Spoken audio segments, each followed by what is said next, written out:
શહેરમાં સરકારી આવાસના રહીશોને પ્રાથમિક સુવિધાઓ મેળવવા માટે વલખા મારવા પડી રહ્યા છે। જહાંગીરપુરા વિસ્તારમાં સુડા સાંસ્કૃતિક રેસિડેન્સીના રહીશોએ ગુજરાત ગેસ લાઇનના વિલંબિત કામને લઈને ભારે આક્રોશ વ્યક્ત કર્યો છે।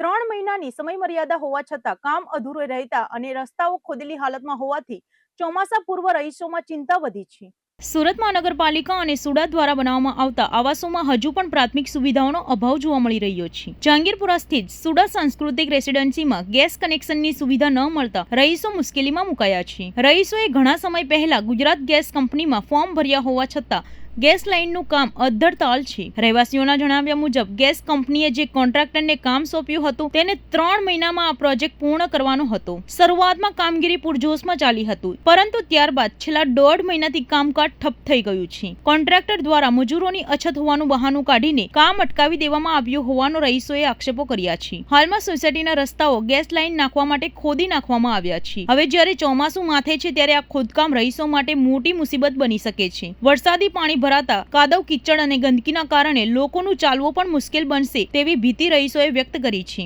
લોકોના આક્રોશને જોતા ગુજરાત ગેસ કંપનીના મેનેજરે આ મામલે મધ્યસ્થી કરી છે। મેનેજર દ્વારા એવી ખાતરી આપવામાં આવી છે કે જો આગામી 10 દિવસમાં કોન્ટ્રાક્ટર કામ શરૂ નહીં કરે તો તેને બદલીને અન્ય કોન્ટ્રાક્ટરને કામગીરી સોંપવામાં આવશે। સાથે જ ચોમાસાની શરૂઆત પહેલા તમામ કામો પૂર્ણ કરી દેવાની ખાતરી પણ અપાઈ છે। સરકારી આવાસોમાં રહેતા મધ્યમ અને શ્રમજીવી વર્ગના લોકોએ માંગ કરી છે કે તંત્ર જાગે અને ગેસ જેવી પાયાની સુવિધાઓ વહેલી તકે પૂરી પાડે। જો સમયસર કામ પૂર્ણ નહીં થાય તો રહીશોએ ઉગ્ર આંદોલનની પણ ચીમકી ઉચ્ચારી છે। મારું નામ ગાલોરિયા ધવલ છે।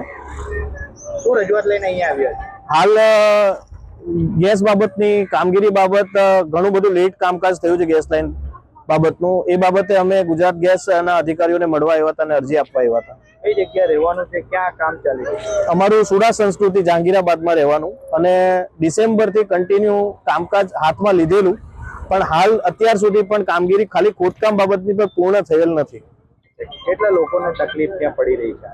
અમારે ત્યાં ટોટલ ગણતરી કરીએ તો 2560 ફ્લેટ છે અને જેની અંદર અમે 1900 જેટલા ફોર્મ અમે ગેસ લાઇનના ભરી અને સંપૂર્ણ જમા કરી દીધેલ છે। પણ હાલ કોન્ટ્રાક્ટરોની ભૂલના કારણે અથવા ગેરગફલતના કારણે હજી પણ અમારું કોઈ પણ જાતનું ખોદકામ કામ પૂરું નથી થયું અને એ બાબત અમે રહીશોમાં ઘણો બધો ઉગ્ર છે, રોષ દેખાય છે અને એ બાબત જ અમે અહીંયા ગેસ લાઇનમાં રજૂઆત કરવા માટે આવ્યા।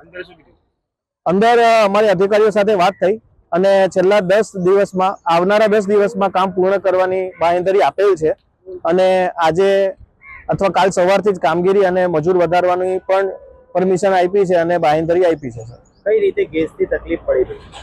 હાલ જોઈએ તો ત્યાં ગેસ લાઇન ના હોવાથી 2500 જેટલા ફ્લેટ ના હોલ્ડરોને ગેસના બાટલાની તકલીફ તો અત્યારે સર્વવ્યાપી છે। નાના માણસોને અત્યારે 2 ટાઈમ ખાવા માટે ગેસની જે જરૂરિયાત છે એ પણ પૂર્ણ નથી થઈ શકતી અને જે વ્યક્તિઓ ત્યાં રહે છે 4,000 5,000 રૂપિયાના જે બાટલાના અત્યારે કિંમત જે બોલાય છે તો સામાન્ય માણસ તો આમાં પોતાનું ભરણ પોષણ કરવા જ સક્ષમ નથી ગણાતો।